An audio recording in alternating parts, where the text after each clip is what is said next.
जय श्री कृष्णा। राधे राधे। उत्पन्ना एकादशी व्रत कथा। युधिष्ठिर कहने लगे कि हे भगवान, आपने हजारों यज्ञ और लाख गोदान को भी एकादशी व्रत के बराबर नहीं बताया, सो यह तिथि सब तिथियों से उत्तम कैसे हुई, बतलाइए। भगवान कहने लगे, हे युधिष्ठिर, सतयुग में मूर नाम का दैत्य उत्पन्न हुआ। वह बड़ा बलवान और भयानक था। उस प्रचंड दैत्य ने इंद्र, आदित्य, वसु, वायु, अग्नि आदि सभी देवताओं को पराजित करके भगा दिया। तब इंद्र सहित सभी देवताओं ने भयभीत होकर भगवान शिव से सारा वृत्तांत कहा और बोले, हे कैलाशपति, मूर दैत्य से भयभीत होकर सब देवता मृत्युलोक में फिर रहे हैं।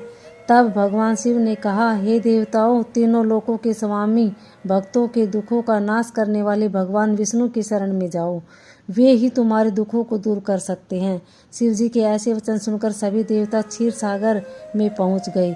वहां भगवान को शयन करते देख हाथ जोड़कर उनकी स्तुति करने लगे कि हे देवताओं, दोबारा स्तुति करने योग्य प्रभु, आपको बारंबार नमस्कार है।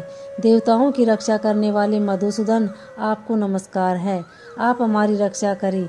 दैत्य से भयभीत होकर हम सब आपकी शरण में आए हैं।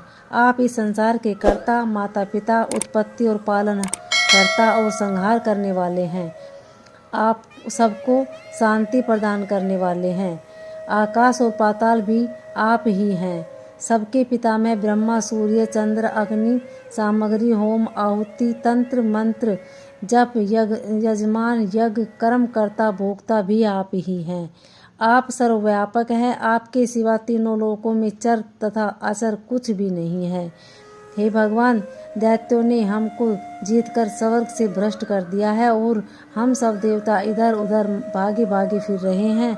आप उन दैत्यों से हम सब की रक्षा करें। इंद्र के ऐसे वचन सुनकर भगवान विष्णु कहने लगे कि हे इंद्र, ऐसा मायावी दैत्य कौन है जिसने सब देवताओं को जीत लिया है? उसका नाम क्या है? उसमें कितना बल है और किसके आश्रम में है तथा उसका स्थान कहाँ है? यह सब मुझसे कहो। भगवान के ऐसे वचन सुनकर इंद्र बोले, भगवान, प्राचीन समय में एक नाडीजंग नाम का राक्षस था। उसके पराक्रमी और लोक विख्यात मूर नाम का एक पुत्र था। उसके चंद्रावती नाम की नगरी है। उसी ने सब देवताओं को स्वर्ग से निकालकर वहां अपना अधिकार जमा लिया है।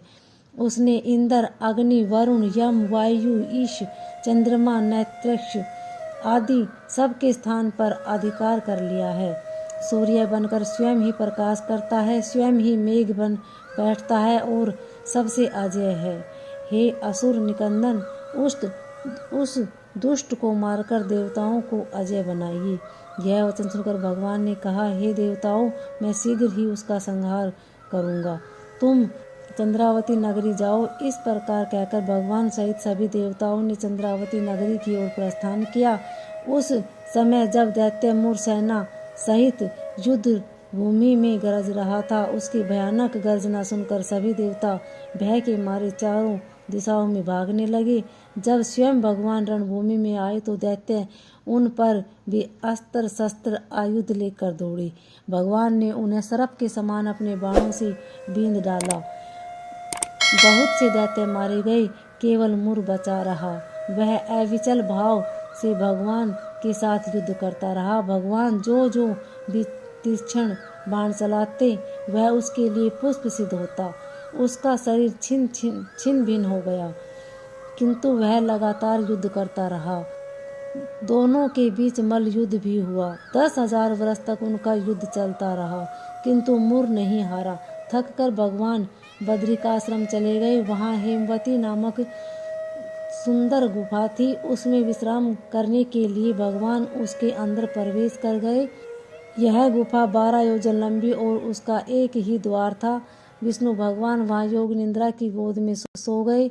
मूर भी पीछे पीछे आ गया और भगवान को सोया देखकर मारने को उद्यत हुआ। तभी भगवान के शरीर से उज्जवल कांति में रूप वाली देवी प्रकट हुई। देवी ने राक्षस मूर को ललकारा, युद्ध किया और उसे तत्काल मौत के घाट उतार दिया।